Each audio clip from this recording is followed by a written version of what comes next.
Assalamu alaikum. Welcome back to Thorikul English Academy. I hope you are fit and fine and you are practicing spoken English every single day. প্রিয় শিক্ষার্থীরা কেমন আছেন? আশা করি সবাই অনেক বেশি ভালো আছেন। আজকের এই চমৎকার ক্লাসটিতে আপনাদের সকলের সাথে শেয়ার করতে যাচ্ছি এই ক্লাসটি। তাহলে চলুন শুরু করি। Late get start. প্রিয় শিক্ষার্থীরা, ইফ আল্লাহ উইশেস এটির অর্থ হচ্ছে ইনশাআল্লাহ, যদি আল্লাহ চান। ইফ আল্লাহ উইশেস, যদি আল্লাহ চান। আমরা বলি না ইনশাআল্লাহ, মানে যদি আল্লাহ চান ভবিষ্যতে আমি এই কাজটি করব, যদি আল্লাহ চান তাহলে আমি আপনার এই বিষয়টি সমাধান করে দিব। এইভাবে আমরা যখন ভবিষ্যৎকে ইন্ডিকেট করে আল্লাহর উপরে ডিপেন্ড করে কথা বলি তখন আমরা কিন্তু বলি ইনশাআল্লাহ। তাহলে ইনশাআল্লাহর যে ইংলিশটি রয়েছে সেটি হচ্ছে ইফ আল্লাহ উইশেস। উপরেই দেখতে পাচ্ছেন শুরু থেকে আল্লাহ হ্যাজ উইশড, আল্লাহ ইচ্ছা করছেন, আল্লাহ ইচ্ছা করছেন। এটা আমরা মাশাআল্লাহ অর্থে ব্যবহার করি, যে বলি না মাশাআল্লাহ, মাশাআল্লাহ আরবিতে যে মাশাআল্লাহ বলি তার ইংলিশ হচ্ছে আল্লাহ হ্যাজ উইশড, আল্লাহ ইচ্ছা করছেন।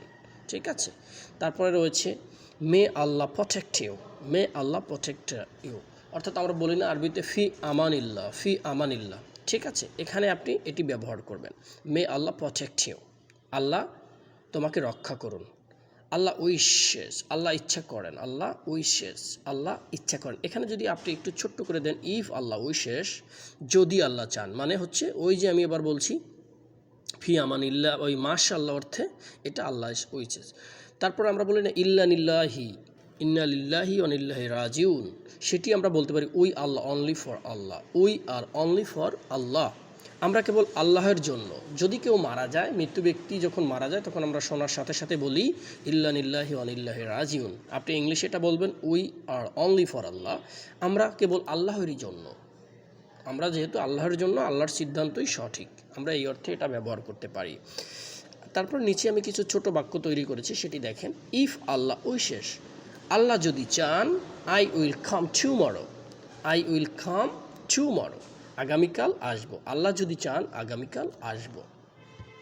ইফ আল্লাহ উইশেস, আল্লাহ যদি চান, you will succeed, you will succeed, তুমি সফল হবে। আল্লাহ যদি চান তুমি সফল হবে। জাস্ট আপনি এখানে সাবজেক্ট চেঞ্জ করে যে কিছু ব্যবহার করতে পারেন। আল্লাহ যদি চায় তাহলে কী হবে, ইফ আল্লাহ উইশেস, আল্লাহ যদি চান, হি উইল সাকসিড, সে সফল হবে।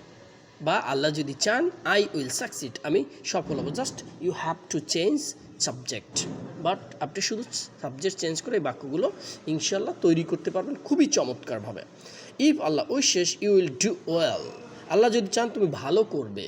আমরা বলি না আল্লাহ যদি চান তুমি ভালো করবে। আমরা কখনো কোনো কিছুকে নিজের বলে চালিয়ে দিতে পারি না, বিকজ অফ আমাদের কি হবে না হবে। হ্যাঁ, আমরা চেষ্টা করতে পারি এবং চেষ্টার পরে আমরা একটা সুন্দর বিষয়কে পেতে পারি, কিন্তু সেটা অবশ্যই নির্ভর করে আল্লাহ সুবহানাহু ওয়া তাআলার ইচ্ছার পরে, এবং আল্লাহ যদি সেটা মনে করেন আমার কল্যাণ আছে তাহলেই কেবল সেটা হোক।